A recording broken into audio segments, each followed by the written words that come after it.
Boum, boum, boum, boum, boum, boum, boum, boum. Toudoudou, toudoudou, toudoudou, toudoudou.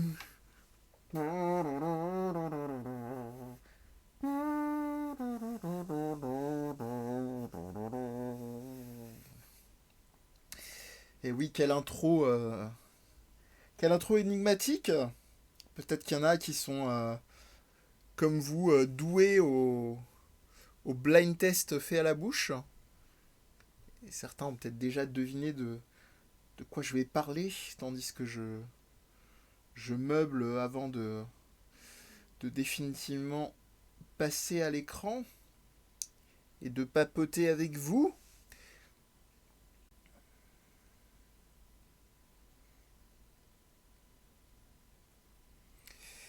Sinon, j'espère que les choses se passent de votre côté, tandis que ça arrive probablement, petit à petit, doucement mais sûrement.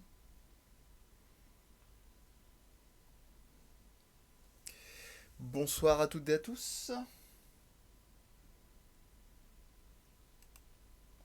Voilà, il y en a qui n'ont aucun souci. Ah là là, tandis que je suis dans une install approximative et j'ai déjà un peu spoilé une personne dont je vais parler un peu plus tard, mais ce n'est pas grave. Salut, salam, shalom, namasté, ce que vous voulez. Ça va? On ne te dérange pas? Tout va bien? Tout va bien, tu es un chat donc on ne te dérange pas. J'espère que les choses se passent. Ah bah oui, forcément. Allez, maintenant, c'est la starification, quoi. Les streams commencent, tu sautes sur l'occasion. C'est le cas de le dire littéralement. Et puis en plus, c'est un petit peu raccord avec ce dont on va parler. Aujourd'hui, enfin, il y a un petit indice. Hello, Sushi, coucou, bienvenue. Installe-toi, pose-toi, détends-toi.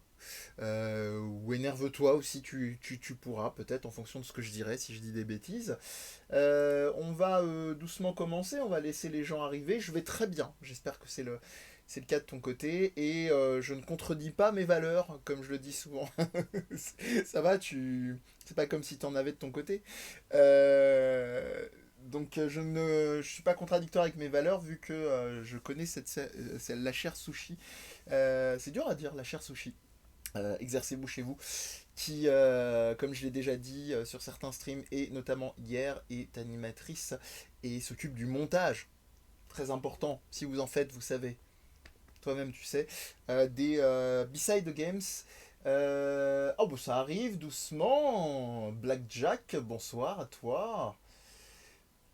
Rayla Ordi, que je n'écorche pas, bonsoir, bonsoir à tous, à toutes, qui que vous soyez, d'où que vous veniez. On va éviter de l'ASMR de mug rempli d'eau. Et je vous disais il y a quelques instants que cette chère amie Féline qui est en train de complètement voler la vedette des streams et peut-être bientôt des futurs podcasts de Death Podcast, eh bien ça va être un truc assez particulier vu qu'il va être question d'une chose animalière, en tout cas d'un objet culturel animalier dont je vais vous parler ce soir. Eh bien c'est transmis. Bonsoir petit chat mignon, te dit-on. Je vais vous parler d'une série, cette fois-ci, comme hier. Non pas une série live, mais une série animée. On revient à l'animation. Et on revient, alors c'est très drôle parce que je me suis rendu compte en faisant le tri des sujets dont je voulais vous parler. Pas trop parce qu'elle va... La grosse tête.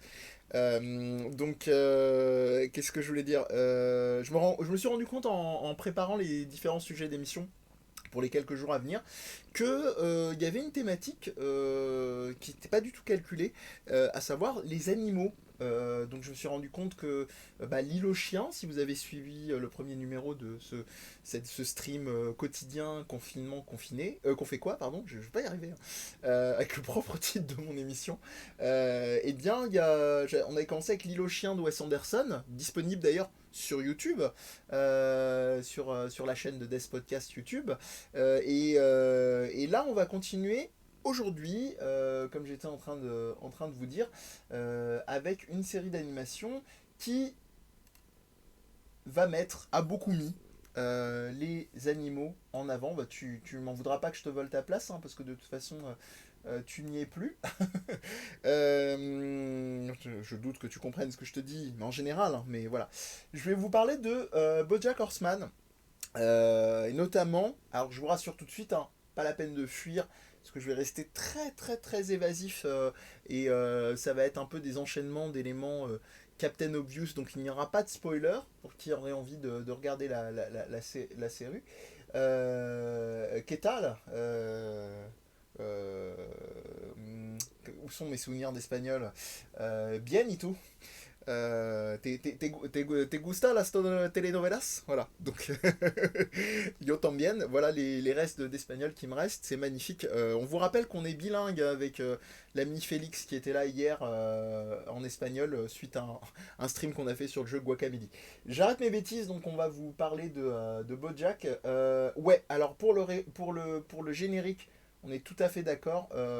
Un des meilleurs génériques de séries de ces dernières années, décennies, et qui en plus est repris sur sa même base d'épisode en épisode. Ce que je veux dire, c'est qu'il y a des petites modifications en fonction des saisons, mais voilà, il est très intéressant et je le mets très sincèrement dans mon panthéon des génériques, à côté de Six Feet Under, de Wire, et genre de générique et de séries de qualité de ce genre-là. Tout à fait, et bonsoir à toi, Requiem.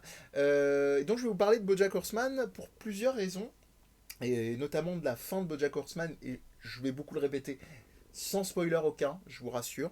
Eh bien, je vais vous en parler parce que j'étais un peu déçu par le final de BoJack Horseman, en restant vague, mais je vais revenir sur la série dans sa globalité. Et un truc qui m'a non pas déçu, mais même, je dirais, agacé. Dans cette série qui a eu, ça va être un peu un running gag avec lequel va être familier Requiem. Euh, très, perfectamente. Si tu le dis, si tu le dices, si tu le dices, voilà. C'est beau, hein, langue LV2. Ironiquement, j'ai pris de l'italien en langue LV3 et je me débrouille mieux en italien, va savoir pourquoi. La photo de diphtongue. Qu'est-ce que je voulais dire? BoJack Horseman, je reviendrai sur la conclusion de la série. Déjà, concernant donc cette dernière saison, j'ai trouvé à titre personnel, pour ceux qui sont dans la série, ça leur parlera plus, pour les autres, ça les préviendra. J'ai trouvé que c'était la saison de trop. Alors, pas forcément, je vais tout de suite couper court, hein, pas forcément parce que manque de qualité globale de la série, parce que ça, de toute façon, on finit par s'en rendre compte et par le savoir. On est arrivé à un tel standard de qualité des séries, qu'elles soient live ou animées, que de toute façon, cette histoire de baisse de qualité, il y a toujours un strict minimum syndical qui fait que globalement, les séries, même quand elles sont plus du tout cohérentes par rapport à l'univers, etc., gardent un standard, que ce soit en termes de qualité de l'image, d'animation quand il est question d'animation, d'écriture en règle globale. Voilà, donc cet écueil à deux balles, du style ça m'a déplu parce que c'est plus des standards aussi bons qu'avant. De toute façon, le job est fait. On est vraiment globalement dans les séries télé. C'est très rare d'avoir, je ne sais même pas si ça existe encore, d'avoir des séries qui se pètent la gueule complètement en termes de qualité d'écriture d'un coup. Ça reste globalement très bien écrit, très bien animé. Il n'y a pas de souci là-dessus. Ce qui m'a embêté, French guitariste, Guy Harris, c'est pas mal. Ouais, c'est un très chouette générique. Ce qui m'a embêté dans cette dernière saison, comme je disais, c'est la saison de trop. C'est au niveau, bah voilà, vous l'avez entendu, je l'ai dit un petit peu avant, c'est en termes de cohérence. Quand je dis en termes de cohérence, c'est que si je dis saison de trop, elle était vraiment pas utile et c'était pas non plus une espèce de saison un peu dernier barreau d'honneur qui était obligatoire. Il y a peut-être eu un autre problème aussi à ce niveau-là. Quand je dis qu'elle n'était pas utile, c'est que la série avait tapé très très fort et très haut sur les deux dernières saisons en date. Et c'est vrai que ça a rendu les choses un petit peu compliqué après en termes peut-être d'attente. Peut-être pour repositionner, je pars un peu dans tous les sens. BoJack Horseman, donc c'est une série américaine d'animation qui est donc sous l'égide effectivement de Netflix et qui dépeint l'histoire d'un acteur, on va dire ancienne nouvelle gloire du cinéma et de la série télé, de la sitcom, qui est conçu, donc BoJack Horseman, comment dire, je vais y arriver, qui est un cheval, excusez-moi, et on évolue dans un univers où les êtres humains cohabitent avec des êtres anthropomorphes, donc des animaux anthropomorphes, donc qui ont globalement une stature globalement assez proche de celle des êtres humains. Pour la plupart, la grande majorité vont se tenir en mode bipède à deux pieds, même si par exemple pour les oiseaux, ils vont avoir la faculté aussi de pouvoir s'envoler, etc. Et donc tout ça, ça cohabite avec ce qu'il y a de relations, hein, même explicites des personnages entre eux.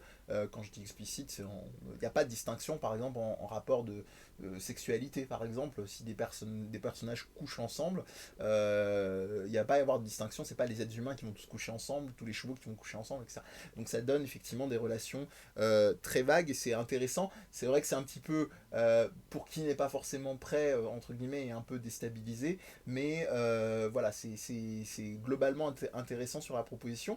C'est une série qui est composée de 6 saisons, qui s'est terminée il y a peu, là, qui a été mise en ligne sur Netflix il y a même pas quelques mois, hein, je crois, je sais plus la saison 6 quand est-ce qu'elle est arrivée. Elle a aussi un Christmas Special, donc c'est pas deux épisodes, mais je vous avoue que je crois que j'ai vraiment dû le regarder du coin de l'œil, ça m'a pas follement marqué. Et au-delà de toutes ces originalités-là, il y en a deux qu'on peut rajouter. C'est la première, c'est comment dire, la qualité globale d'écriture, comme je disais tout à l'heure. Le casting. Le casting est vraiment assez fou. Je vais le reprendre avec vous pour certains des personnages. Alors il y en a certains avec lesquels vous êtes peut-être un peu moins familier que d'autres, mais bref. Vous avez notamment le personnage de BoJack Horseman qui est incarné par Will Arnett. Le personnage que j'aime beaucoup de Princess Caroline, qui est un chat, qui est l'agent de BoJack Horseman pendant un moment, qui est incarné par Amy Sedaris. Vous avez petit plaisir, je vous parlais hier de Amy Ryan qui avait joué dans comment dire dans Salut Babar, bonjour à ceux qui sont arrivés, bonjour à Yeti, bonjour à tous. Non, c'est pas les talons du cul, cher Rayla Ordi, Bojack, c'est un autre type des talons, quoique je dis ça, mais dans la série, c'est quand même. Il y a quand même un truc très porté vers la défonce en règle générale. Alcool, j'y reviendrai un peu après. Alcool, baisse comprise aussi.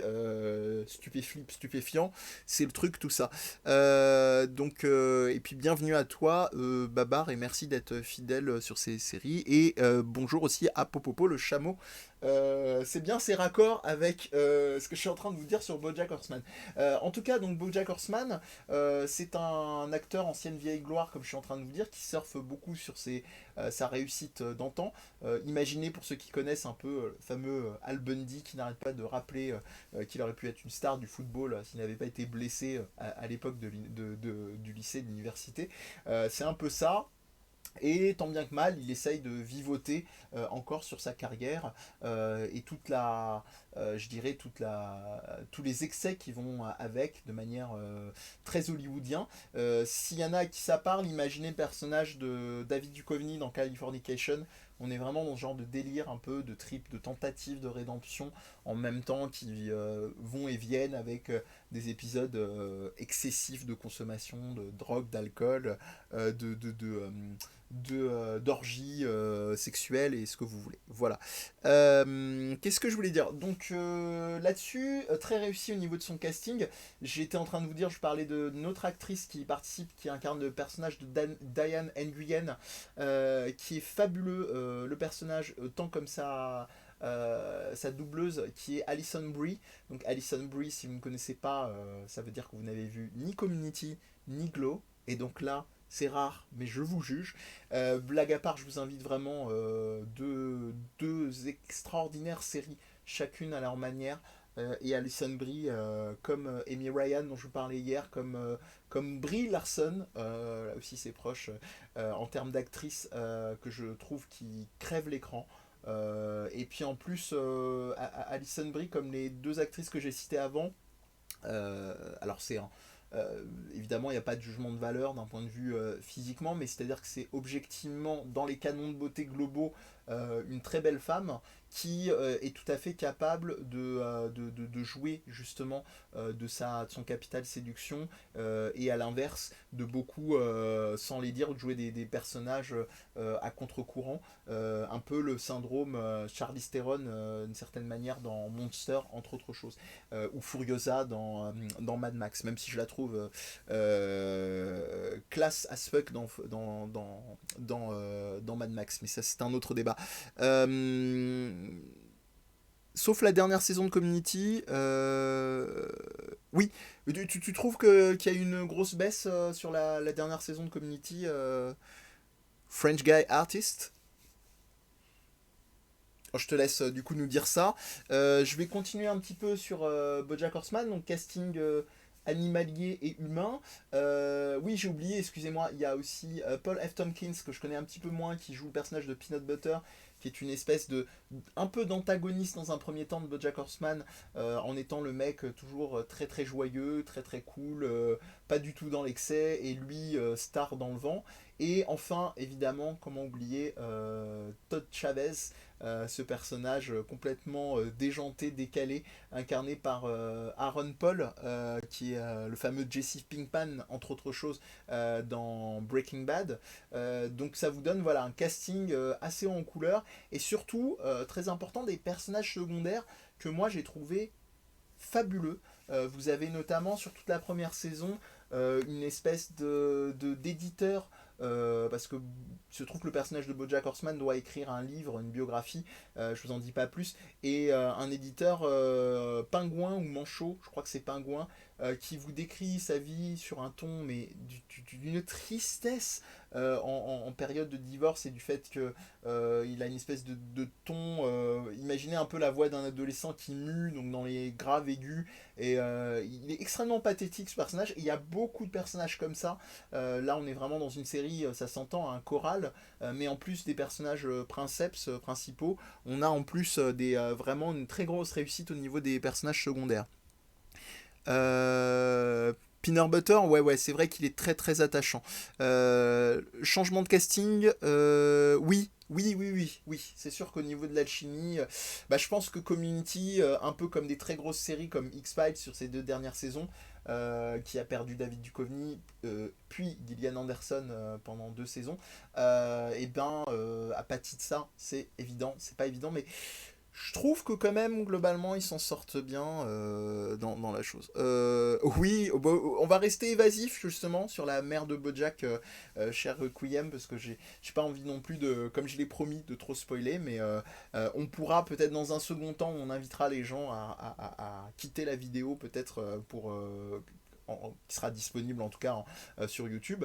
Et en l'occurrence, bah voilà, le personnage de BoJack Horseman, c'est un personnage comme ça un peu... si on peut dire artiste maudit, qui en plus prend tout le monde avec lui dans sa descente aux enfers. Et donc c'est vrai qu'il y a déjà deux choses à dire. La première, c'est que c'est une série où beaucoup de gens ont arrêté en cours de route, notamment sur la première saison. Et très sincèrement, je leur en veux pas, au sens où il y a deux choses à retenir. C'est que le ticket d'entrée est assez rude. Parce que c'est vrai que vous verrez, c'est une série qui épargne pas, qui est assez difficile d'un point de vue émotionnel parfois, souvent même.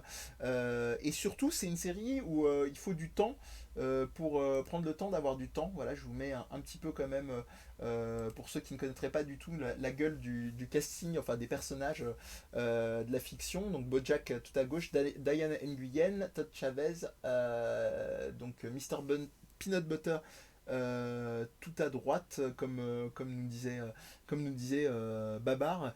Et évidemment, donc, Caroline, donc en personnage de félin rose, qui m'a permis d'ailleurs de trouver, on en parlait avec les amis de Viens, on en parle, une alternative à la fameuse insulte que j'ai en détestation, qui est allez vous faire enculer, avec laquelle j'ai beaucoup de mal, et j'ai trouvé l'alternative empruntée à Princess Caroline qui est fish, donc ou en français si vous voulez, allez vous faire fiche, avec l'ambiguïté du poisson. Bref, ça c'est une petite anecdote qui vaut ce qu'elle vaut.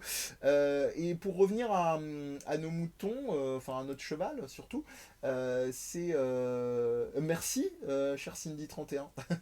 C'est un il te salue. Bien, tu vois, il en frétille de gêne. Et bienvenue à toi. Qu'est-ce que je voulais dire? Donc BoJack Horseman, il y a le ticket d'entrée qui est délicat, et surtout les premiers épisodes, on va dire, sont, quand je dis difficile d'accès, c'est le genre de série, je pense qu'il faut attendre le premier quart, premier tiers, voire première moitié de la première saison pour vraiment être pris dedans.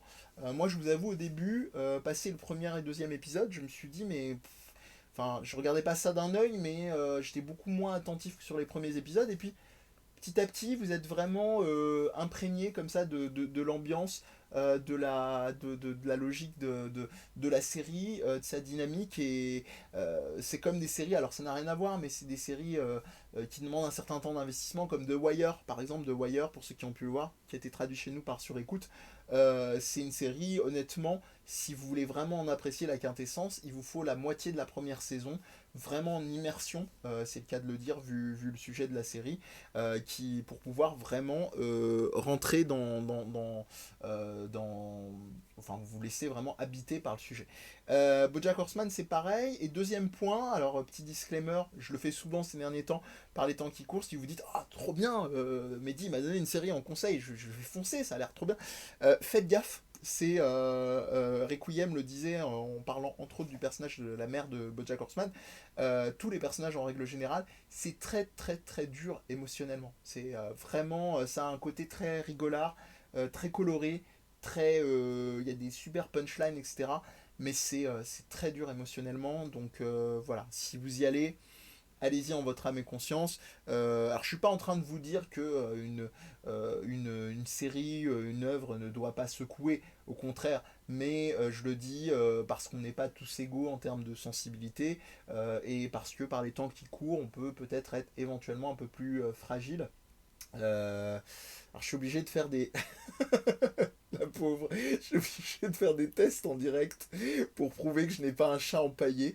Ah bah voilà, parfait, effectivement Sushi illustre par l'exemple ce que je suis en train de vous dire.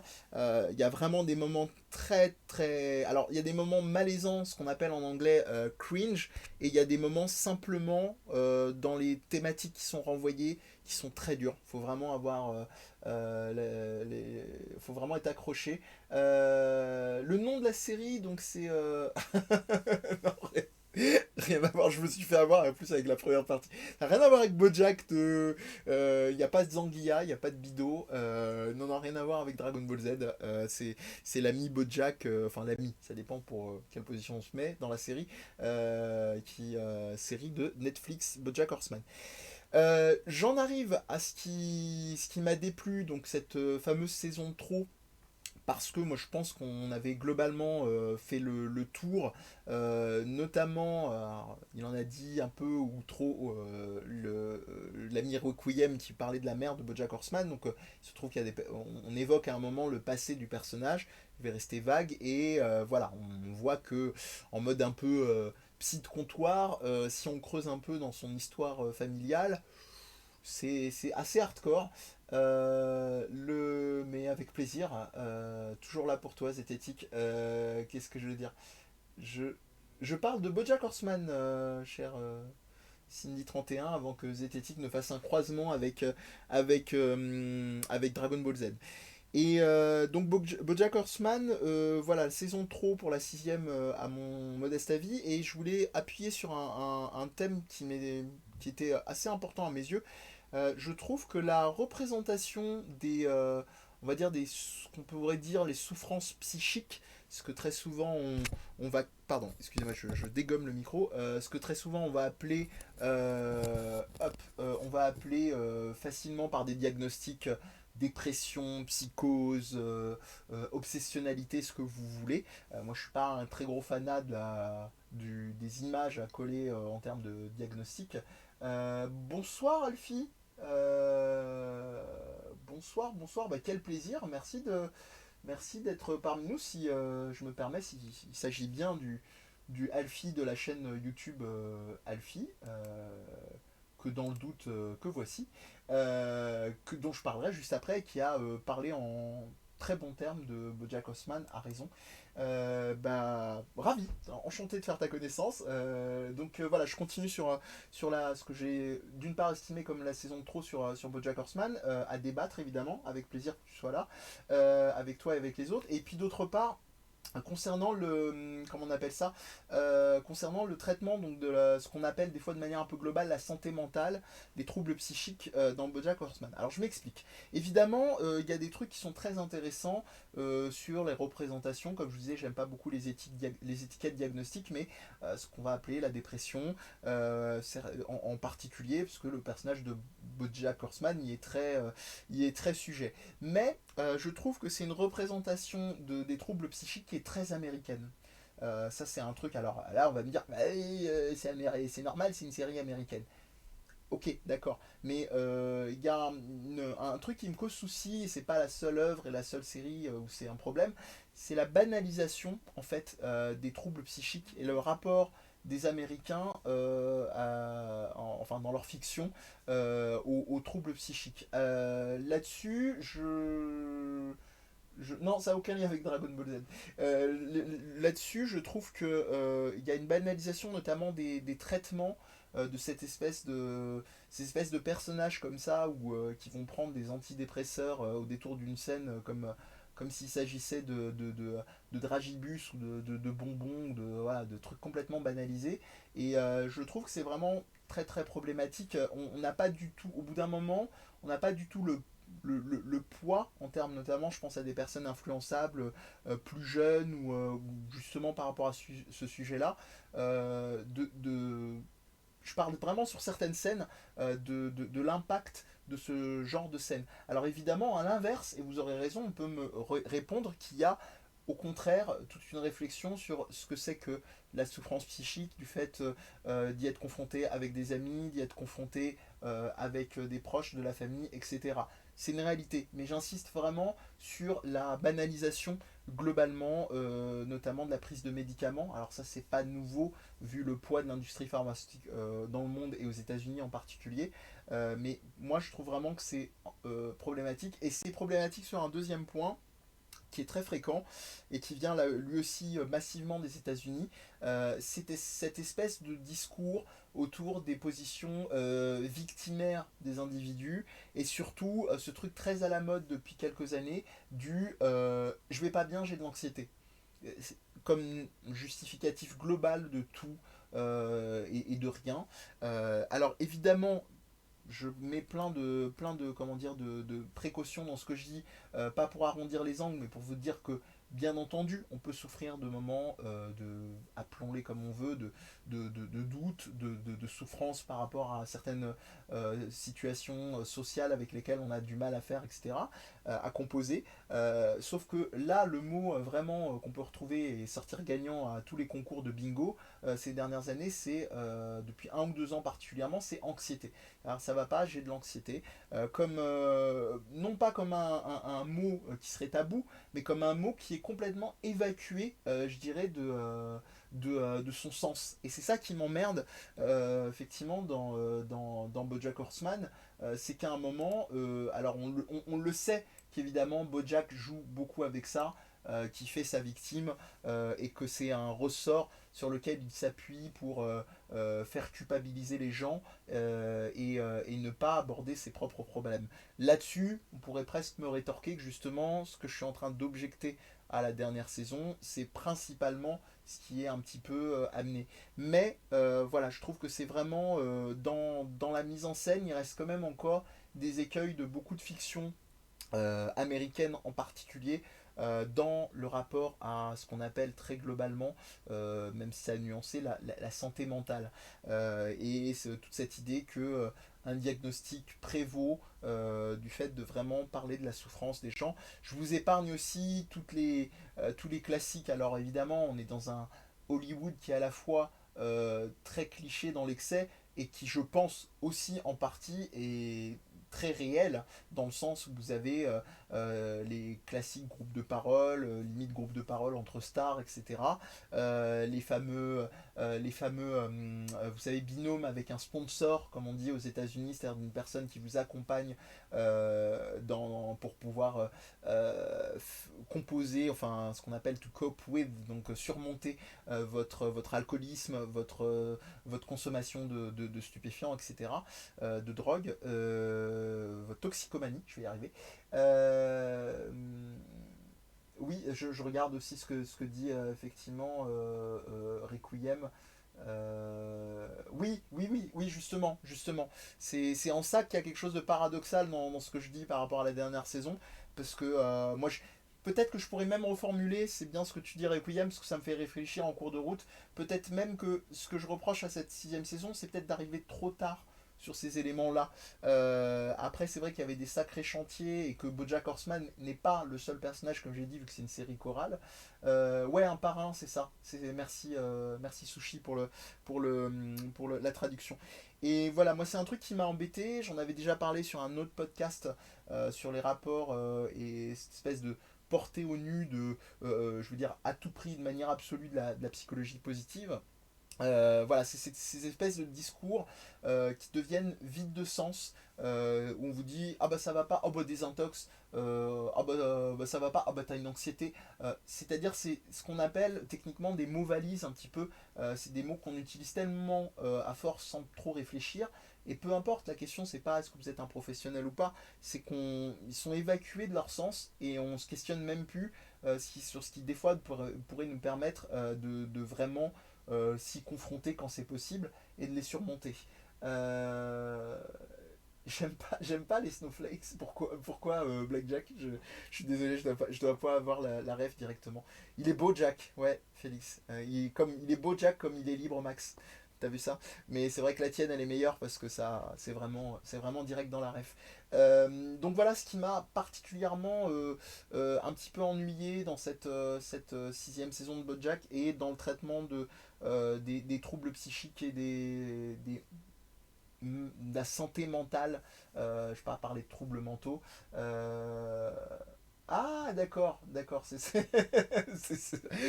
écoute, tu m'apprends un truc. C'est intéressant ce que souligne aussi Blackjack parce que c'est une réussite si vous avez les codes ou si vous êtes assez curieux. Dans BoJack, c'est un truc qui fourmille de références effectivement dans l'air du temps. Et c'est vrai qu'il faut vraiment être au taquet, il faut vraiment s'y connaître pour avoir toutes les refs. Je parle même pas uniquement du côté référence purement américaine, mais vraiment tous les concepts un peu branchouilles, etc. Il y a beaucoup de choses là-dedans. Euh,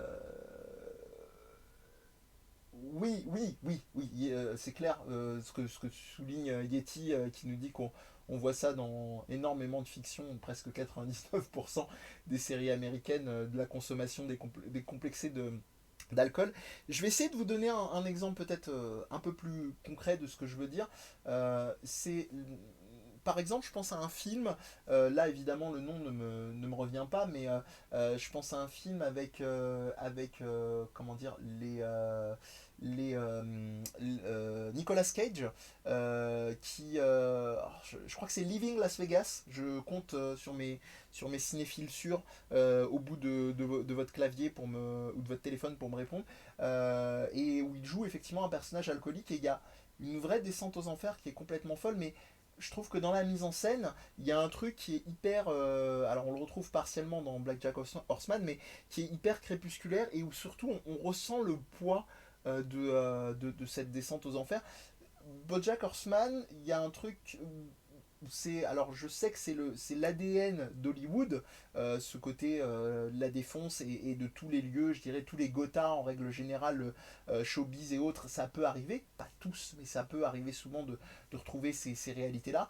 Mais je trouve qu'il y a un moment, c'est trop lol gaudriole, et on mesure par moment beaucoup moins l'impact, et ça revient à ce que je disais, ça devient à force vraiment banalisé. Ironiquement, décidément, hein, c'est comme quoi, comme on vous dit souvent sur les émissions de Death Podcast et surtout sur Viens, on en parle, il n'y a que les cons qui changent pas d'avis. Je reviens sur cette saison 6 où je remarque qu'il y a un personnage qui est intéressant à ce niveau-là. C'est le personnage de Diane, donc Diane Nguyen, que je vais vous remettre à l'écran pour ceux qui n'ont pas vu la série, qui, elle, en fait, commence justement un traitement dans cette sixième saison. Et où, alors je suis désolé, hein, je n'ai pas fait de disclaimer, mais je spoil un petit peu. Et on a vraiment l'impact en fait de ce traitement, même s'il est encore, on est encore un peu dans le rapport un peu banalisé de la chose. C'est peut-être le seul moment de la série où vraiment, quand j'ai regardé cette saison, je me suis dit, ah voilà, mince quand même, on a un moment où on a un personnage où on est dans une évocation qui n'est pas complètement abstraite de ce que c'est que la réalité d'un traitement, notamment médicamenteux. Il faut savoir quand même que c'est quelque chose qui a évidemment un impact à plein de niveaux, de modification de l'humeur, de changement de poids, etc. etc. Euh, ah oui, bah écoute, vraiment avec plaisir, on restera en contact. Moi, je suis joignable sur. C'était aussi la volonté de te contacter parce que voilà, vraiment, excusez-moi, hein, je fais de la pub un peu sauvage, mais comme je vous l'ai dit, quand j'aime bien, j'hésite pas à le faire. Hop, hop, hop, excusez-moi que je m'y retrouve dans mon fratras. Vraiment, si vous avez l'occasion, allez voir la chaîne d'Alfie qui dépasse bien plus que le cadre de, je dirais, de l'analyse des séries et des films. Il a notamment un format podcast aussi qui est très chouette où il vous fait des recommandations, un petit peu comme je suis en train de faire. Voilà, bref, j'arrête la promo sauvage, promis, d'autant que ça risque de perdre le fil aux gens, mais avec plaisir pour en discuter. N'hésite pas à me contacter, les Twitter, hein, les internets, voilà, bref. Est-ce que sur ce que tu disais, donc Zététique qui réagit aussi, je faisais référence aux différents modes de pensée positive qui émergent depuis quelques années. Ceux-ci sont de plus en plus présents, oui, que ce soit au sein des entrées. Ouais, bah oui, la happiness thérapie, le happiness management, etc. Dans l'accompagnement individuel, j'allais dire l'accomplissement individuel, vous voyez. Les coachs personnes, les coachs de vie. Qu'est-ce que j'en pense? Alors, moi, ce que j'en pense, c'est pas du tout, à titre personnel, c'est pas du tout mon fonctionnement. Quand je dis j'y suis pas sensible, y a deux choses. Quand je dis j'y suis pas sensible, c'est-à-dire que chacun, je vais sortir une banalité, je vais commencer par là. Chacun voit, je dirais, midi à sa porte en termes de si on peut, à un moment de sa vie, remonter dans son fonctionnement, se motiver avec un coach ou quelque chose comme ça, pourquoi pas. Là où je trouve ça particulièrement problématique, et tu l'as résumé effectivement zététique, c'est comment est-ce que ça s'immisce vraiment dans tous les espaces de la société actuellement comme une espèce de fonctionnement exclusif. C'est-à-dire comme la seule réponse actuelle à un mal-être potentiellement. C'est-à-dire que en gros, ça va pas, bah, il faut absolument que je me reprenne en forme ou voilà, il y a pas de possibilité d'entre-deux, il n'y a pas de possibilité de l'idée qu'un rebond, ça peut prendre du temps. Là, je parle notamment toujours cette expression qui m'horripile. Si vous pouvez, faisons un groupe ensemble et bannissons-la de de nos langages. Le travail de deuil. Pourquoi travail? C'est-à-dire qu'il faut. Il y a une ingérence même du capitalisme, du libéralisme, je fais le politologue du pauvre, hein, excusez-moi, dans le deuil. Foutez la paix au deuil. C'est-à-dire les gens prennent le temps qu'il leur faut, et si ça demande une vie pour faire leur deuil, du moment qu'ils fonctionnent et qu'ils ne tirent pas d'autres gens vers le bas et qu'ils arrivent à, je dirais, à se tenir à flot et à pas trop souffrir dans leur vie, bon sang, chacun voit midi à sa porte. Donc voilà ce que j'en pense. Euh, Ah là, c'est festival de références qui vont être problématiques pour moi.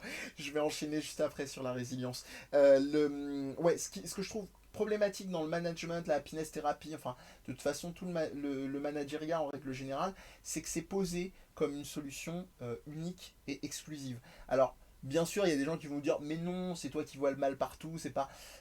Franchement, alors je l'ai pas sous la main, mais je vous recommande, j'essaierai de vous mettre son visuel. Il y a un bouquin qui est merveilleux au niveau de la question du travail, qui a été écrit par, son nom va me revenir, mais c'est sur l'évaluation du travail. C'est-à-dire comment actuellement dans le monde du travail, on se retrouve dans une situation qui n'est faite que ce qu'on appelle d'injonctions paradoxales. En gros, les injonctions paradoxales, c'est, je vais vous donner un exemple classique qui résume très bien ça. Vous avez un compagnon, une compagne qui vous offre une cravate rouge et une cravate bleue. Le lendemain, vous vous réveillez, vous mettez la cravate rouge, il ou elle va vous dire ah bah t'aimes pas la cravate bleue. Le surlendemain, vous vous réveillez, vous mettez l'autre, ah bah t'aimes pas la cravate rouge. Voilà. Vous voyez, vous pouvez pas sortir gagnant du truc, ça arrive forcément. Et de manière plus sérieuse, au niveau du travail, c'est très problématique parce qu'on se retrouve avec l'idée que y a des chaînes de commandes qui sont complètement absurdes, justement par rapport à ce qui a été mis en place par le management, ce qui est renforcé par tous ces tripes de ah ben non, vous en faites pas, la chaîne de commande, vous êtes dans une centrale nucléaire, voilà, chaîne de commande, c'est pas grave. Prenez une grande respiration, on va faire un peu de rirothérapie, de rigolothérapie, on va rire ensemble, et en fait, les chaînes de commande dans votre centrale nucléaire, c'est pas un problème. Alors pourquoi j'ai pris l'exemple de la centrale nucléaire? Parce que l'auteur dont je voulais vous parler, c'est un auteur qui justement prend cet exemple-là sur l'absurdité des chaînes de commande, qui l'illustre super bien. Je crois que c'est le travail à l'épreuve du réel. Je vais vous retrouver la référence. Et quand il parle de cet exemple-là, il explique qu'en réalité, dans la plupart des boulots, si les décisions essentielles et critiques étaient soi-disant prises par les personnes qui sont censées les prendre, le monde du travail ne tournerait plus. Et il prend l'exemple des centrales nucléaires, et qu'en gros, il y a des centaines, voire plus, de centrales nucléaires, ne serait-ce qu'en France, qui n'ont. Enfin, je ne sais pas s'il y a 100 centrales nucléaires en France, bref. Il y a des centrales nucléaires en France qui, si en gros, il y avait des gens qui étaient dans leur chaîne de commande bien plus en dessous que ce qu'ils sont censés prendre comme décision, et bah s'ils n'avaient pas pris ces décisions-là et qu'ils avaient attendu la chaîne de commande pour avertir leur N plus 1, plus 15 000, plus ce que vous voulez, et ben ça fait longtemps que la France elle aurait pété quoi. Ça c'est clair et net. Il l'explique et il explique le côté, il prend cette métaphore là, il y a cette métaphore là en intro, de dire que bah, c'est un numéro d'équilibriste en fait. Et donc je vais vous retrouver ça. Euh, et j'en profite pour enchaîner, pour garder du rythme sur la question. Voilà, c'est ça. C'est Christophe Dejour et c'est l'évaluation du travail à l'épreuve du réel. C'est un bouquin, c'est fabuleux. Il fait 84 pages. C'est un bouquin avec un ami à moi qui est d'ailleurs sur Death Podcast, qui s'appelle Jérôme. Certains le connaissent sous le nom de Pipo, qui le recommande très souvent lui aussi. L'évaluation du travail à l'épreuve du réel, c'est de Christophe Dejour. Ça coûte pas grand chose, je pense qu'il peut se trouver en occasion. Il peut se trouver aussi au format numérique. Si vous avez des copains qui sont dans la recherche, etc., il y a un site qui s'appelle le Cairn, CAIRN. S'ils ont des codes, je crois qu'il est même disponible. C'est le premier lien que j'ai trouvé. Donc si vous n'avez pas forcément beaucoup de moyens, je le dis très souvent à l'accès à la culture, faut pas charrier. Si vous pouvez trouver des moyens, des personnes qui vous donnent ces moyens-là, ça peut être pas mal. Vraiment, si vous avez l'occasion, l'évaluation de travail à l'épreuve du réel de Christophe Dejour. La résilience, je vais quand même jeter un œil au chat parce que les choses sont allées assez vite. Je vais prendre un petit temps quand même pour le chat, excusez-moi. French Guy Artist qui me dit c'est un peu marginal en entreprise, ça fait un peu Google, Facebook, on prend soin de nous les employés en mode plan com, c'est pas ta PME du coin qui va engager quelqu'un pour s'occuper du bonheur de ses employés.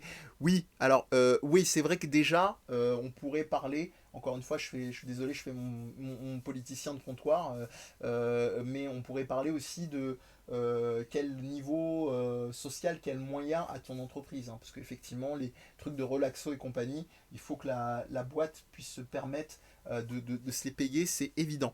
Donc le risque, comme nous dirait Requiem, c'est le déni d'une partie de soi, de la mise en situation d'échec, du sentiment d'être incapable de réaliser quelque chose. Oui, il y a ça aussi, évidemment, c'est l'idée qu'on ne prenne pas en considération au cas par cas et que bah voilà, une société et voire même un groupe de personnes, c'est aussi prendre en considération les uns les autres, évidemment prendre des décisions tranchées à un moment, mais d'essayer aussi d'avoir une temporalité alors pas en mode bisounours, mais de repérer aussi les fragilités. Et comme ça me permet de complètement répondre à la question qui m'a été posée tout à l'heure, je crois, par Zététique, sur ce que je trouve problématique dans le fonctionnement managérial et au-delà. C'est justement le fait que ces personnes-là ne sont pas formées pour repérer des troubles réels et des réelles situations de danger. Je ne suis pas en train de dire que ces gens-là ne devraient pas exister, etc. Il y a des gens qui vont plus rentrer ils vont avoir besoin d'un moment de soutien qui ne va pas forcément être une psychothérapie ou une psychanalyse ou un rendez-vous avec un psychiatre. Mais le problème, c'est que moi, ce qui m'inquiète, c'est que dans des cas avec des gens en réelle souffrance, et malheureusement, on voit que ça se démultiplie en France et dans le monde du travail, eh bien, c'est un souci parce que ces personnes-là, je vais la faire très crue, hein, la personne, elle va être en mode idée noire, pensée suicidaire, elle va pas être capable de repérer, quels sont les signes avant-coureurs d'un passage à l'acte suicidaire. Typiquement. Voilà, c'est ce genre de choses-là qui m'embête. Il y a un toc toc toc toc. Je reprends les choses. La résilience, oui, pardon. La résilience, ouais, alors la résilience, c'est un concept qui a été très démocratisé par un monsieur qui s'appelle Boris Cyrulnik. C'est la capacité effectivement de rebond après des épreuves notamment traumatiques. On en parle beaucoup, souvent de manière très admirative pour ces enfants, ces adolescents qui sont sortis, et à raison hein, évidemment, qui ont réussi à surmonter des drames familiaux, des drames même des fois des drames à échelle de leur pays, qui ont échappé à une dictature, que sais-je. Et la résilience, donc c'est cette capacité comme ça à surmonter des épreuves traumatiques. Et mon souci avec ce terme-là, encore une fois, c'est qu'il est tellement utilisé qu'il est on a un peu extrait de son essence. Et puis surtout, c'est devenu une espèce de solution un peu magique et de truc très admiratif, de la même manière que ce que disait Requiem. Quand c'est utilisé très souvent, vous entendez waouh, quelle résilience, quelle capacité à surmonter les choses, c'est fabuleux, cette personne-là est vraiment digne, elle est vraiment chouette. Vous voyez, c'est un peu comme. Je le fais un peu en mode troll, vous savez, à Sarko, quand il avait sorti pendant son discours à quatre têtes, là, quelle indignité, et que vous avez. Il y avait Juppé et les autres qui s'étaient tournés, et Fillon qui s'étaient tournés vers lui, du genre. C'est vraiment le camembert qui dit au fromage, au Roquefort, tu pues, quoi. Et c'est ça qui m'embête, en fait, avec la résilience, c'est que c'est devenu une espèce de marqueur, d'outil de dignité, et soi-disant d'éléments magiques auxquels il faudrait puiser tous au fond de soi, un peu comme le cosmos dans les Chevaliers du Zodiaque, pour pouvoir surmonter toute situation voilà, problématique. Touk touk touk touk. Bah vous avez dit pas mal de choses dans cette idée-là. Blackjack qui nous parle effectivement du fait de regretter et que c'était très culpabilisant et superficiel au niveau de la pensée. Donc tous ces éléments, toutes ces solutions qui sont proposées. Oui, il y a aussi les attentes qui tournent autour de la méditation. Zététique, donc, qui nous dit sur le terrain, c'est pas marginal. Voilà, c'est l'exemple que j'ai lu tout à l'heure. Et le fameux happiness management. Donc, ouais, bienveillance. Vous avez un concept d'ailleurs qui est hérité de Freud et c'est très très drôle parce que les professionnels eux-mêmes vont vous dire que il est absurde et il devrait presque être retiré dans le champ de l'enseignement. C'est la neutralité bienveillante. Alors là, c'est double peine parce que déjà, neutralité, on sait tous quand on s'occupe, même quand on échange avec des amis avec qui on est en soutien ou de la famille, qu'il n'y a pas de neutralité, c'est évident. C'est des trucs aussi débiles que les débats qu'il y a dans le monde du jeu vidéo. Ah, c'est objectif ou c'est subjectif?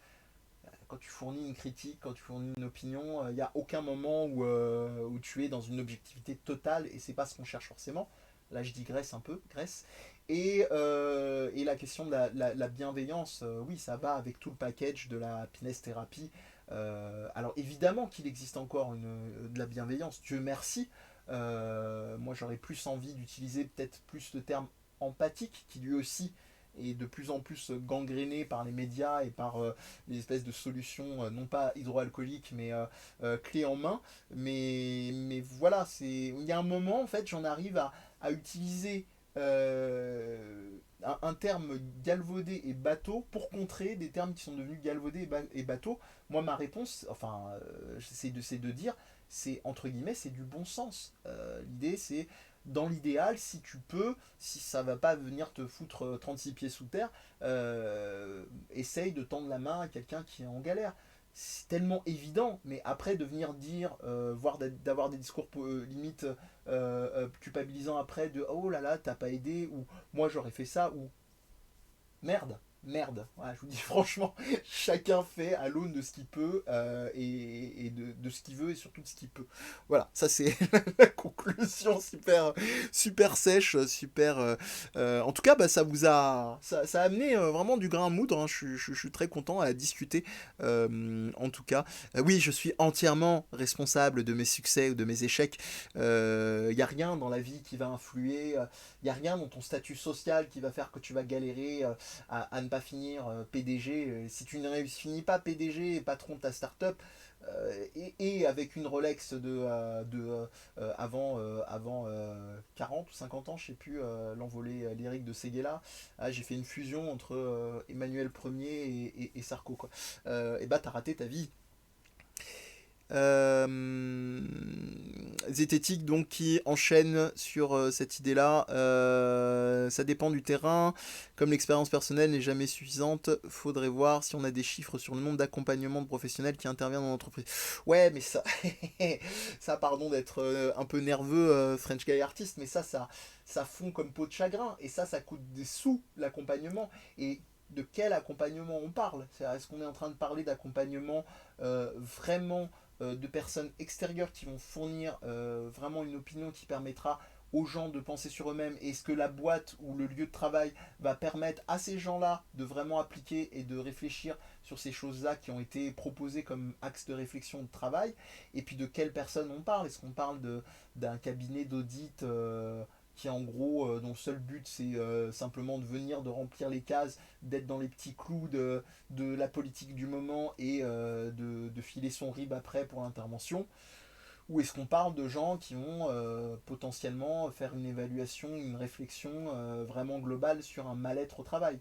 Évidemment, là aussi, et je pense que tu l'avais à l'esprit, c'est pas du même ordre. Euh, ouais, ce serait bien d'avoir effectivement des données, des vraies données de terrain. Enfin, on en a en réalité, hein, mais après, c'est tout la dimension de l'application, etc. Bah, je vois qu'en tout cas, ça fait cogiter. Je reviens quand même à ce qui a amené toute cette réflexion dont je suis ravi. Je reviens donc à la série dont je parlais aujourd'hui, donc BoJack Horseman, que je reste quand même hein, sur mon opinion, qui est une série que je vous recommande assez chaudement, sauf, comme le disait en intervenant un peu plus tôt Sushi, sauf si évidemment vous pensez que les sujets vont être trop rudes pour vous, ou vous êtes à un moment de votre vie où c'est pas forcément super funky, ou l'idéal de peut-être comment dire, de regarder une série pareille. Voilà en ce qui concerne la team BoJack Horseman, qui n'en reste pas moins avec des personnages fabuleux, extrêmement touchants, très bien écrits globalement, à part les petits écueils, mais j'ai envie de dire quelle œuvre n'en a pas. Et là-dessus, voilà, je vous recommande effectivement. J'en ai parlé un peu plus tôt, je vais en reparler dans quelques instants. Alfie qui a fait une vidéo, c'est pas le seul sur la question. Voilà là-dessus. La série Spin. Non, justement, Yeti, j'ai beaucoup hésité et finalement, un peu comme nous tous, ayant beaucoup de choses à faire et à voir, J'y ai pas été. Ça m'a intrigué, mais voilà, j'ai pas été. Je sais pas ce que tu en penses. Est-ce que c'est aussi quelque chose que tu recommandes? Donc je crois que c'est un spin-off avec un personnage oiseau, un truc comme ça.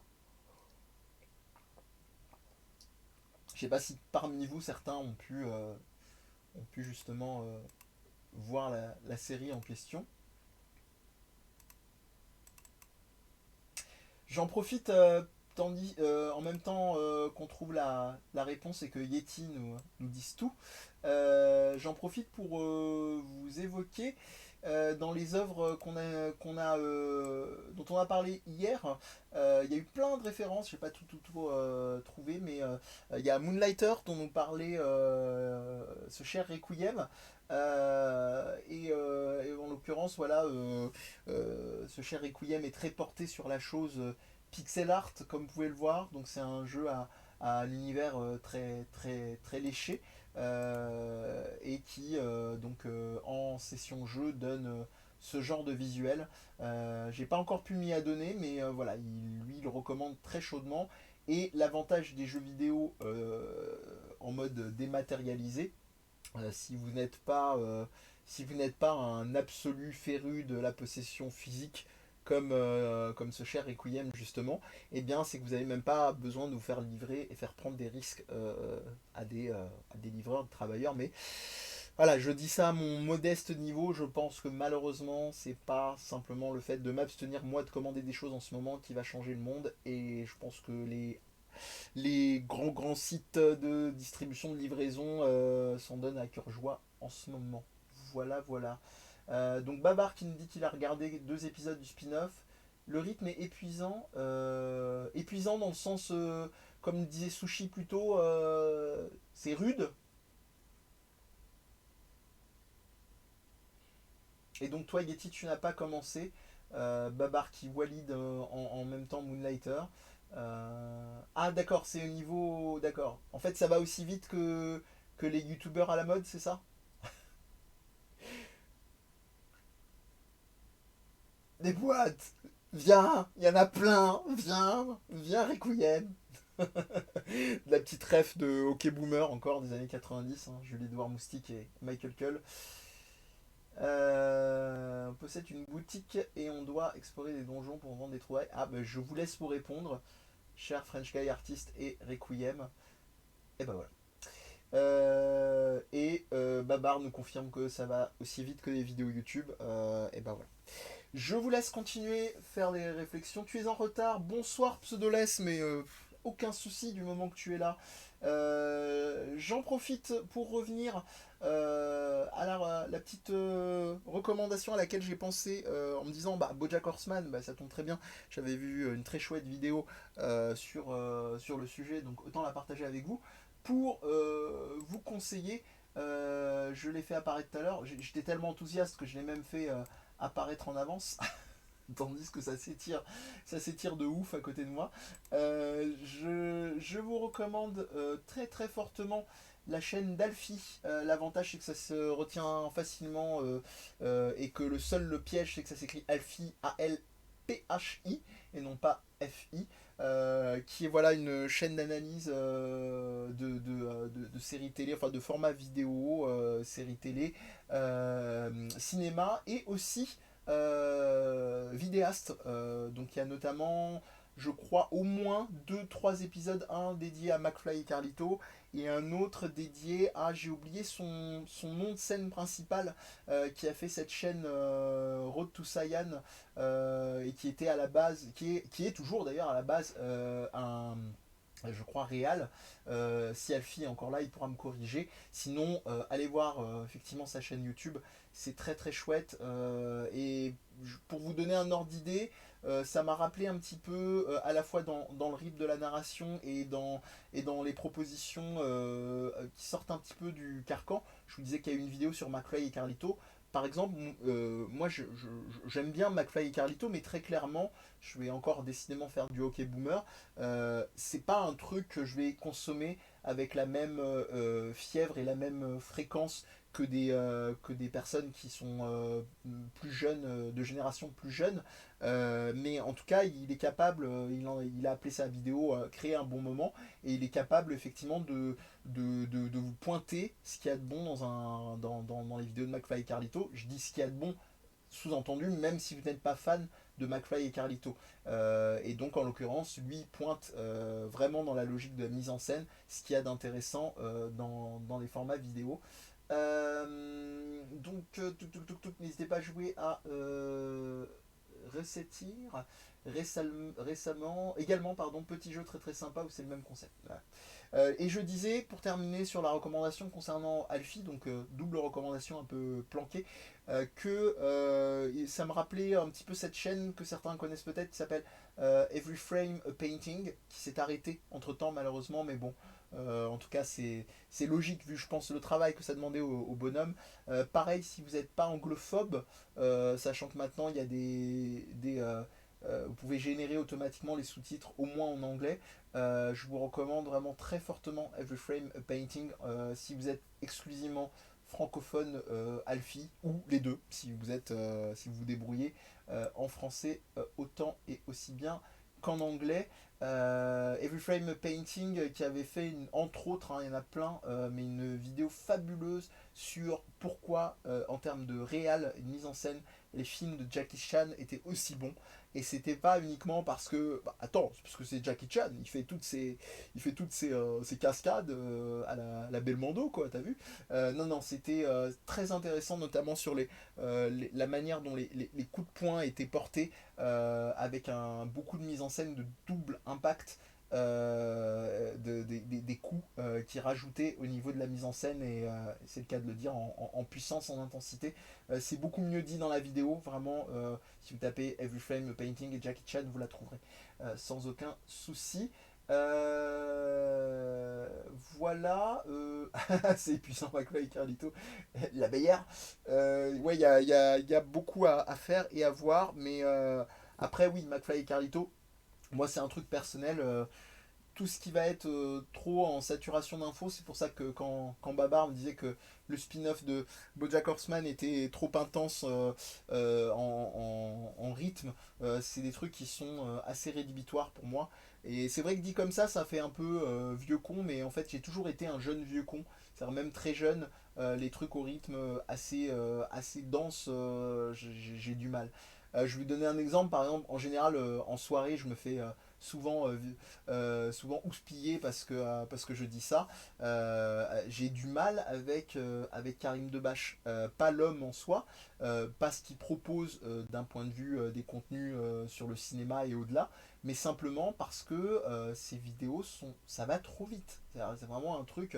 Les seuls moments où je peux aimer des formats, c'est quand c'est humoristique. J'aime bien les formats cutés quand c'est vraiment humoristique et où l'idée de retenir est pas forcément essentielle au programme. Voilà. Après, c'est évidemment un angle de vue parmi tant d'autres. Tu n'oses pas taper Jackie Chan. Oui, mais t'as bien raison. Même si maintenant il porte des lunettes, moi j'irai pas taper Jackie Chan. Ah bagarre. Euh, Ouais, bah ouais, voilà. Typiquement, bon, on est deux, cher Getty. Air Fist Bump. J'ai rajouté la version Michael Bay. Donc voilà, en tout cas pour cette discussion, recommandation du jour, qui était super riche. Je vous avoue que c'était pas pour la mise en scène, mais les gorgées d'eau, elles étaient pas trop pour ce live, parce que c'était très chouette en tout cas, et très stimulant de discuter de tout ça avec vous. Est-ce que il y a est-ce qu'il y a des Garou Mark of the Wolves, hein, jeu de combat d'ailleurs, si vous voulez arriver à accéder à toutes les arcanes cryptiques de nos amis dans le chat. Est-ce qu'il y a des éléments qui vous feraient plaisir de partager? C'est un petit peu l'instant carte blanche. C'est à vous, le stream est à vous. comme dirait l'autre. Des séries, des jeux sur lesquels vous êtes en ce moment. Babar a déjà ouvert le bal un peu plus tôt avec une recommandation jeux vidéo. Je vous ai mis celle de Requiem il y a quelques instants. S'il y a des choses que vous lisez, ou ça peut être aussi des coups de gueule ou des coups de cœur relatifs au confinement. Voilà. C'est à vous de jouer. C'est à vous de jouer. N'hésitez pas. Yakuza, c'est bien, oui. Je vois pas trop quoi rajouter de plus, effectivement. Yakuza, c'est bien, mangez-en. Et comme on le bassine beaucoup depuis ses premiers lives, éventuellement Yakuza 0 pour démarrer, c'est pas mal. On n'a toujours pas de date pour le 7, bah ouais, ouais, on verra bien, cher Pseudoless, mais j'ai envie de te dire, te connaissant, hein, me connaissant, vu alors je le fais à l'horizontale, parce que sinon après on va me dire que je fais des gestes suspicieux, et je vais finir sur des montages de sites complotistes. Vu la liste longue comme le bras de jeux vidéo, je pense sincèrement que, et pas que de jeux vidéo, j'imagine que tu as aussi d'autres domaines d'intérêt, je pense que ça va, on a de quoi faire. Ah, super, super, super. Oui, oui, oui, oui, oui, oui, Enterre-moi mon amour. Alors, Enterre-moi mon amour, pour situer, c'est un jeu de Pixel Hunt de Florent ou Florian Maudou, je crois. Euh, j'ai peur de dire une bêtise. Bref, et c'est assez rude aussi. On parlait de trucs émotionnellement durs, et c'est un échange de textos interposés d'un couple qui passe en fait qui sont des migrants et qui s'échangent lors de leur passage de frontière, où est-ce qu'ils en sont, etc. Et donc c'est la compagne du personnage principal qui lui envoie des infos sur où est-ce qu'elle en est de son trajet, etc. Et donc vous échangez ensemble. Alors c'est vrai que Enterre-moi mon amour, moi j'ai un petit souci au niveau purement ludique. Alors c'est une expérience très intéressante et très accessible aussi, c'est ça qui est chouette. Mais j'ai un problème en fait, sur l'appellation. Je cherche ce qu'il y a comme dimension ludique en fait, en tant que jeu en tant que tel. C'est vraiment pas un troll, hein, c'est un débat enfin c'est une réflexion que je suis pas le seul à avoir. Histoire de, je parlais de mots galvaudés histoire de pas parler de débat parce que c'est simplement une exposition d'opinion. Euh, Ouais, ça enlève rien au talent de Pixel Hunt, qui ont aussi produit d'autres choses où la question ne se pose pas. C'est un parti pris, j'en suis conscient aussi en termes d'accessibilité, etc. Et de sujets à transcrire, mais voilà, les dimensions ludiques m'échappent, même si ça reste une expérience relativement vaguement interactive et narrative très intéressante. Voilà. Où en sommes-nous? French Guy Artist, des jeux, je vous recommande Mutazione. Si vous êtes stressé, alors qu'est-ce que c'est Mutazione? Donc jeu très narratif, vous avez l'illusion de faire des choix, mais c'est super reposant. Ah, bien, bien, bien. Le gameplay très limité et cool se résume à planter votre potager en musique. Trop bien. Path to Mnemosyne également. Bah voilà, en fait j'ai donné ma réponse, je pense que ça va t'arriver, parce que là je suis en train de lire en différé, de même que vous recevez les infos en différé. La série Messiah, ouais, oui, oui, oui, oui, c'est à suivre, ouais, ouais, j'en ai entendu bien. Ouais, ce serait une réflexion effectivement en tant que telle. Je me la pose et c'est vrai que pas mal de potes, dont des potes game designers, se la posent aussi. Après, je le répète, hein, c'est pas un souci en tant que tel, ça reste une très bonne expérience, mais enfin très bonne, dure, intense, on va dire, mais voilà, l'appellation dimension ludique, voilà, je me pose la question. Top-down shooter synthétique. J'aime beaucoup en tout cas les titres des œuvres et surtout des jeux que vous proposez. En tout cas, il y a de quoi faire ses courses. Donc Mutazione, nous dit French Guy Artist. Pass to Mnemosyne. Hop, synthétique. Messiah nous disait aussi en série télé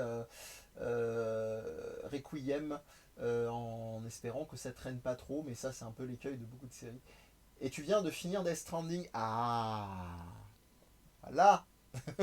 Alors je tiens à préciser que nous pourrions, si Sushi le permet, évidemment, nous pourrions procéder à une union.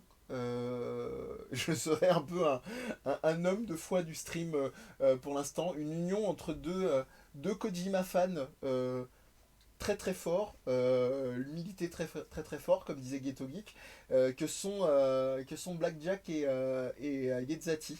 Donc, sachant que je ne reciterai pas en ces termes parce que je n'assume pas, mais, mais que Yetzati avait, concernant son amour sans borne pour Kojima, des termes très fleuris pour se catégoriser en tant que Kojima fan. Mais, euh, mais en tout cas, voilà, peut-être qu'une union aura lieu ce soir, momentanée. Le temps, marions-les le temps du stream. Merci Sushi pour cet accord. Donc voilà. Qu'est-ce que je voulais dire? Distance. Ah, ça me dit quelque chose. Ça me dit quelque chose. Jeu de voiture en mode outrun avec vertige. Ça me dit un truc distance. Ça m'agace. J'ai pas de visuel qui revienne. Mais en tout cas, c'est un très bon titre de jeu par les temps qui courent. Distance. Hein, c'est à vous que je parle, hein, les teubés qui font encore des pique-niques et qui clament la liberté et qui nous rajoutent 15 jours de plus. En plus de prendre des risques parce qu'on vous charrie, on vous culpabilise, mais surtout jouez pas au con. Prenez soin de vous. Voilà, si vous faites partie. Si vous regardez le stream et que vous faites des pique-niques, faites gaffe. Oui, voilà. C'était autrement plus fleuri que le cœur de Blackjack. En plus, je peux faire le même cœur, j'ai le même fond coloré. Voilà. Voilà. Au niveau de la psychomotricité, c'est pas trop ça, mais c'est pas grave. Bah ouais, qu'est-ce que tu veux? Qu'est-ce que tu veux, Sushi? Mais bon, allez, on va pas aller dans le sujet complètement, parler de galvaudé, hein. On est plus fort que ça. Quoi d'autre pour terminer doucement et tranquillement ce petit stream de la soirée. Euh, eh bien, mettez-vous en lien, et provoquons un podcast, faisons un stream, avis post-post fin de Death Stranding et de Kojima. Écrivons un livre. Le mec qui s'arrête plus, il en peut plus. Donc voilà, c'est mon côté Nokia. Euh, ouais, alors j'avais beaucoup aimé, il y avait une remarque concernant les gens qui clapent à leur fenêtre ou qui klaxonnent. Alors autant à la fenêtre ça passe encore un peu plus en termes de règles de sécurité. Klaxon c'est un peu plus chaud. Mais ce que c'était interrogeons-nous plutôt sur ce qui se passe en termes de santé publique et de moyens donnés au domaine de la santé et aux hôpitaux publics actuellement, plutôt que de clapper à la fenêtre. Voilà. Après, je l'ai déjà dit en disclaimer sur d'autres émissions, l'idée c'est pas de dire si vous y réfléchissez pas, vous n'avez pas le droit de vivre, d'exister, c'est une honte, etc. Mais voilà, la prochaine fois, si vous avez... Je ne vous juge pas, au contraire, c'est une ouverture. Peut-être prenez le temps, au lieu d'aller clapper à la fenêtre, de vous renseigner et de voir ce qui est possible à penser et à discuter ensemble. Voilà, c'est mon côté excessivement utopiste, même si je sais que les groupes dominants se renversent pas comme ça. Mais renseignez-vous. Ou alors, clapez à la fenêtre et renseignez-vous en même temps. C'est tout à fait possible.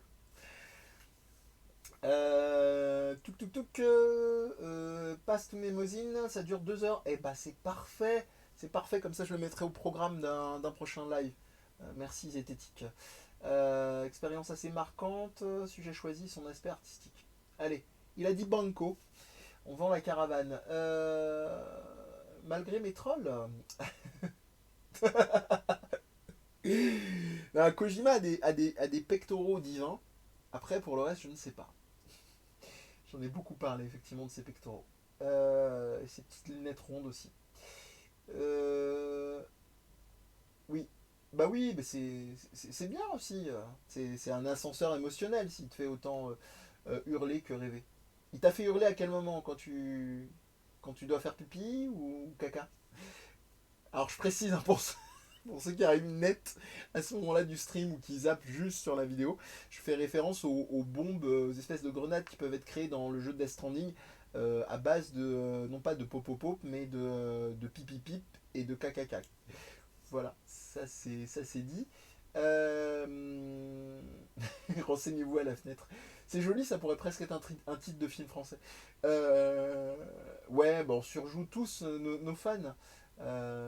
Et un super brushing, ouais, ouais, le côté poivre et sel, vraiment, c'est trop beau, idéo. Idéo chou.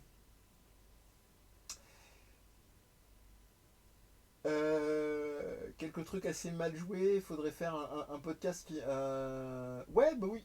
Écoute, c'est acté. Voilà, c'est acté, ce sera un podcast, ce sera... On est plus fort que le confinement, et même si c'est pas encore fini au moment où on décide de faire, on le fera à distance. De toute façon, je dis ça, mais en même temps, pour Blackjack, sachant sa localisation géographique par rapport à nous, on n'aura pas trop le choix. Mais voilà, rendez-vous est pris. Stream ou émission univers de Kojima ou Death Stranding, je vous laisse définir le sujet. Voilà, y a pas de souci. C'est dit. Bien écoutez, chers amis et chers inconnus que je prendrai plaisir à découvrir peut-être sur d'autres chats, je vous remercie. Je vous dis de façon à bientôt, enfin plus que bientôt, à demain, 19h, pour un autre partage, d'autres découvertes, d'autres discussions. Et merci voilà, d'avoir alimenté le chat, c'était très chouette. Je vous dis donc, on dit au revoir, non? Non? Le coma est total? Ok. Bah écoutez, à défaut de coucou félin, et comme le disait Cindy, Cindy 31, elle est vivante. Et on vous dit à demain. Ciao, bonne soirée.